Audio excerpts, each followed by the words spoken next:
it, but it's totally okay to like walk around. I'm filming this video very early on a Sunday morning before I go to work. Like that? Yeah. Okay, so the next set of books are about love for community. So obviously I'm going to start with Octavia Butler. So these are the Parable of the Sower and the Parable of the Talents. If you have not read any Octavia Butler, you should. And I would suggest that if you're ready for a duology in a series and you want to connect with her work in a way that will help you understand why we are all head over heels madly in love with / vaguely worshiping Octavia Butler, it's because of these two books. So I'm actually just going to read the back. So I forget which one, I think Parable of the Sower. So when unattended environmental and economic crises lead to social chaos, not even gated communities are safe. In a night of fire and death, Lauren Olamina, a minister's young daughter, loses her family and home and ventures out into the unprotected American landscape. But what begins as a flight for survival soon leads to something much more, a startling vision of human destiny and the birth of a new faith. Parable of the Talents. Lauren Olamina's love is divided among her young daughter, her community, and the revelation that led Lauren to found a new faith that teaches God is change. But in the wake of environmental and economic chaos, the U.S. government turns a blind eye to violent bigots who consider the mere existence of a black female leader to be a threat. And soon Lauren must either sacrifice her child and her followers or forsake the religion that can transform human destiny.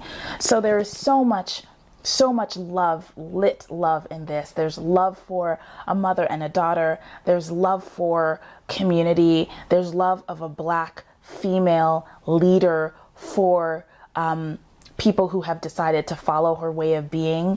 There's love for co-creation. There's love for humanity. There's love for the planet. And there's also this tension between fighting your oppressors and trying to connect with them in some way to change them, which is always a hard road to go on. So Octavia Butler's Parable of the Sower and Parable of the Talents are definitely amazing examples of Black love. Now, riffing off of that, but also an incredible work in and of itself, is Octavia's Brood. Now, Octavia's Brood is an anthology of poetry, short stories, a number of different types of writing by social justice activists who also are writers. This anthology was put together by the amazing Adrienne Marie Brown and Walida Imarisha. Now, I will do this in another video, but I basically need to like seriously deeply gush about Adrienne Marie Brown and Walida Imarisha. I've spent a little bit of time looking at their work, and they have brought the love, the futurism, what Walida Imarisha and Morgan, I forget Morgan's last name, have called visionary fiction. They've really brought that home and have created a way for those of us who are interested in this work to take these principles into our everyday lives and our everyday interactions. Octavia's Brood is a love letter. It is a love letter to community. It's a love letter of social justice, desire for change.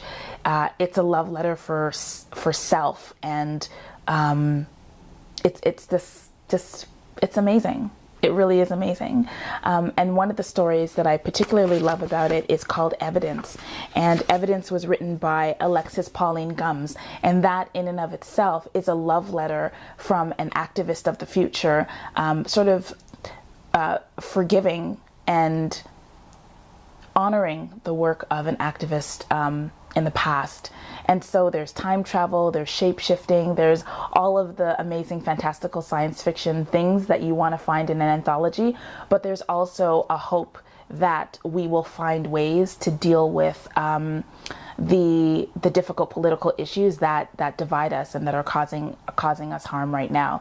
So Octavia's Brood is really great. And of course, the Octavia in the Octavia's Brood is none other than Octavia E. Butler. Okay, hope you're still with me. And the next book is Who Fears Death? Who Fears Death is a novel by Nnedi Okorafor. And in a post-apocalyptic Africa, a woman who has survived the annihilation of her village and a terrible rape by an enemy general wanders into the desert hoping to die. Instead, she gives birth to an angry baby girl with hair and skin the color of sand. Gripped by the certainty that her daughter is different, special, she names her Onye Somu, which means who fears death in an ancient language. Onye is Ewu, a child of rape who is expected to live a life of violence, a half-breed rejected by her community. But as Onye grows, she manifests the beginning of a remarkable and unique magic. And during an inadvertent visit to the spirit realm, she learns something terrifying. Someone powerful is trying to kill her. Desperate to elude her would-be murderer and to understand her own nature, she embarks on a journey in which she grapples with nature, tradition, history, true love, and the spiritual mysteries of her culture, and ultimately learns why she was given the name she bears, Who Fears Death. I loved this book. There are so many examples of Black love, African love here. Again, a love for a mother and a love of a mother for her daughter through time and space. A love of a young woman for herself. Friendship, a group of friends loving each other. There is a community that we are introduced to in this novel, and they are of the land. They have learned to work with what other people would call natural disasters, and they're just majestic in their ability to do so. There's non-monogamous love, there's polyamorous relationships, there's all sorts of sauciness in here, and there's so many expressions of sexuality in Who Fears Death that I just really, really super appreciated. And also like the love of the land for us. So definitely Who Fears Death. And Midnight Robber is written by Nalo Hopkinson. And the main protagonist here is, her name is, what is her name? I will remember her name at some point. Is it Tantan? I think it's Tantan. So this is a young girl who is trying to resolve her relationship with her father. It's fraught with a lot of difficult issues, and she effectively follows her father to this other place, and in this other place she encounters a lot of challenges to their relationship, but also challenges to herself. This is definitely a story where a girl is trying to resolve her relationships with her parents, and it brings in a lot of different characters from Caribbean folklore, like the Midnight Robber. And so it is dark, it is funny. I've read it thrice now, and every time I read it, I see something new, and I absolutely love it. So Who Fears Death and also Midnight Robber are examples of Black love as it relates to community, but also between parents and children. Okay, so the last three books I'm going to talk about. These books are about romantic love, and I'm going to start with Redwood and Wildfire. Now, this book has a very special place in my heart because I think this is one of my first booktube reviews, and I kind of didn't know what I was doing, and I want to do it again, but I'm just going to try not to be so vain. So this is Redwood and Wildfire, and it's by Andrea Hairston. And so the love story here is so slow and so plodding. It is between a black woman and a white man who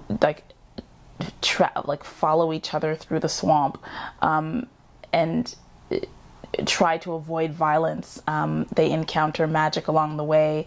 They just, they're deeply in love with each other, but they can't really find their way to each other.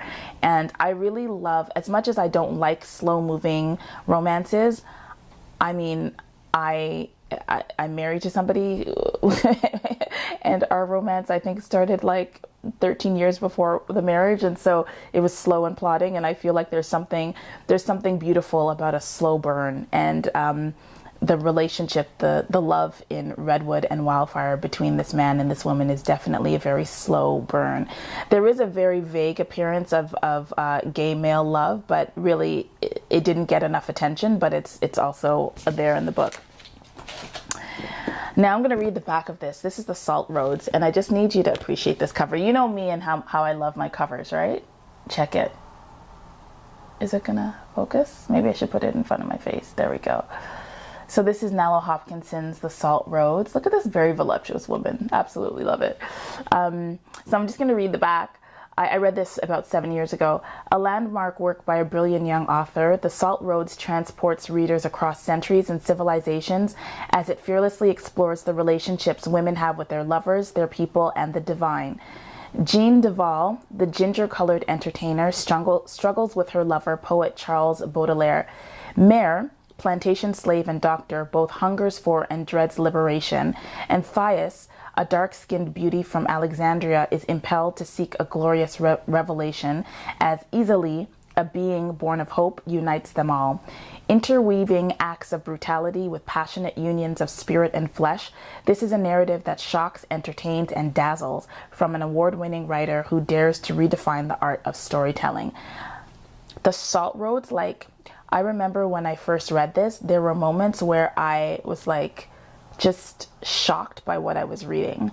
The passion that Hopkinson was able to bring to the page was absolutely amazing. This is not a book for the faint of heart. It is raw, it is juicy, it is extremely emotional, it's freewheeling, and it's fantastical. So if you read this, if you're so inclined, you need your little wine on the side and a nice cover and a lot of support, because it is a very amazing book and it gets right into you. So that is The Salt Roads.